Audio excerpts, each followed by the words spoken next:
L'info du Grand Lille en continu. Idil Gunaï.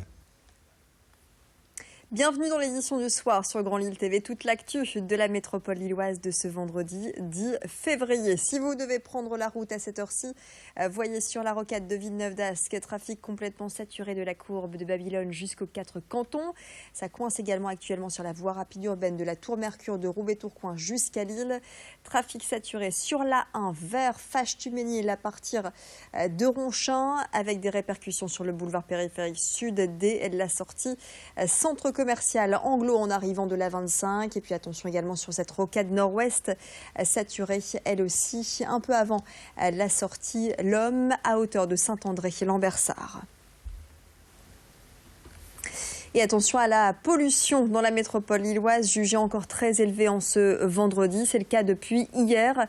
Les conditions météo plus l'accumulation des particules émises par le chauffage, les activités économiques et la circulation automobile favorisent ce pic de pollution. Et ça ne devrait pas s'arranger demain. Par conséquent, les automobilistes sont invités à réduire leur vitesse de circulation de 20 km/h. Attention également aux personnes sensibles et notamment asthmatiques qui doivent éviter de sortir aux heures de pointe.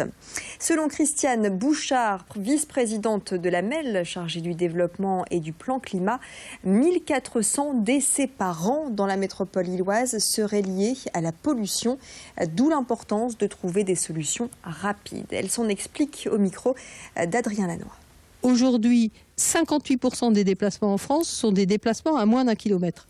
Donc je pense que ces déplacements-là, on peut peut-être les faire aussi autrement. On peut les faire à pied, on peut les faire en transport en commun.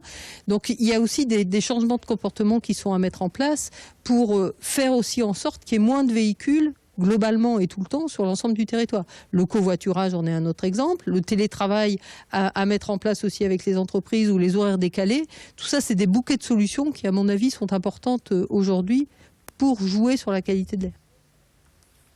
Hier, le guide Michelin révélait son palmarès des meilleures tables françaises. C'est comme chaque début d'année un événement attendu. Et dans le Nord, le restaurant Au Bonheur de la Table à Cassel a reçu sa toute première étoile. Situé en plein cœur des Flandres, le restaurant est géré par le chef Eugène Aubrecht et son épouse.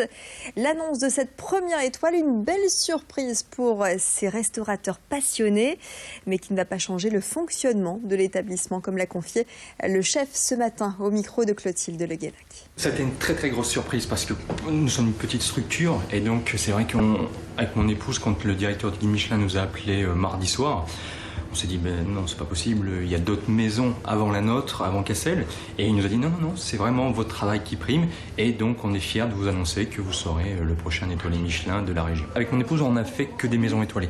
Donc depuis, on a fait à peu près une dizaine d'années de maisons étoilées, et là, quand maintenant c'est vous qui êtes en premier et on vous annonce à vous-même que vous recevez l'étoile, c'est vrai que c'est émouvant et tout ça. Après, changer. Un jour, il y a 2 ans, le guide Michelin nous a dit, voilà, on vous donne une étoile pour ce que vous êtes, mais pas pour ce que vous allez devenir. Donc en fait, on va essayer de rester vraiment sur cette façon de travailler qui va nous permettre peut-être d'aller plus loin. Et parmi les autres distinctions dans la région, une première étoile également au guide Michelin pour la Liégeoise située à Wimereux. Et puis la Grenouillère à La Madeleine sous Montreuil a reçu sa 2e étoile. Dans le reste de l'actualité, c'est ce soir que débutent les vacances scolaires pour les plus chanceux et c'est demain que le parc des Poussins rouvre ses portes du côté de la citadelle de Lille. Après 3 mois de trêve hivernale, le parc va de nouveau accueillir son public, le temps de procéder aux derniers ajustements sur les manèges. Pour cette entreprise familiale qui gère le parc depuis 31 ans, cette année 2017 s'annonce un peu plus difficile côté fréquentation, avec le zoo qui devient payant pour les non-lillois et les travaux du Champ de Mars pour réorganiser les zones de stationnement. Mais le gérant rencontré par Vincent Vieillard se dit confiant et compte sur sa clientèle fidèle. Tout est prévu quand même en tout ce qui est en transport en public et en transport en commun. Donc il y a le métro qui est à République, vous avez la Liane qui vous dépose juste à proximité du zoo, vous avez les Vélides à disposition. On a prévu des fléchages pour permettre à nos clients d'accéder facilement au parc. Il y a une poche de parking qui se réouvre prochainement. Je pense que c'est bien pour la zone, c'est un renouvellement. Je pense que le Champ de Mars avait besoin de rénovation parce que, au vu de l'état, c'était amplement nécessaire. Donc je pense que ça va faire un plus dans la zone, oui, exactement. Voilà, demain à 14h pour la réouverture de ce parc des Poussins. Il y aura du spectacle ce week-end à la salle du Grand Sud à l'île Sud avec la Riser Winter Cup. L'événement est consacré aux échasses urbaines. Pas moins de 60 compétiteurs sont attendus. Au programme, 3 épreuves. Le saut en hauteur, dont le record de France est à 2,40 m. Le triple saut, record à 17 mètres. Et enfin, le freestyle qui consiste à passer un parcours d'obstacles. En marge de la compétition, les organisateurs annoncent également des démonstrations jugées à l'applaudimètre. Bref, un show qui va permettre de découvrir ce sport atypique. Alors, ce week-end, on organise la Riser Winter Cup 3e édition. Donc c'est les championnats de France et voire même mondiaux, vu qu'on a des étrangers qui viennent, des chasses urbaines. Du coup là cette année on aura des Tchèques qui vont venir et qui produisent des échasses. On va proposer des initiations gratuites au public qui voudra bien se déplacer pour venir voir l'événement. Et on aura aussi un show le dimanche après-midi.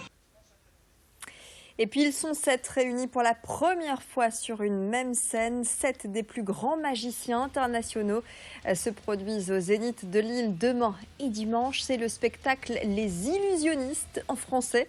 Un show à l'américaine qui revisite et dépoussière la magie. En voici un extrait.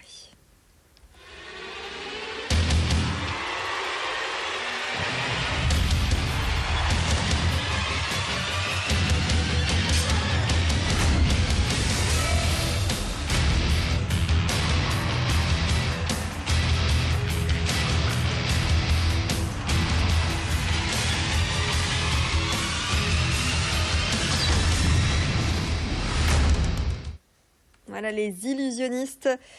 Demain et dimanche au Zénith de Lille et il reste encore des places.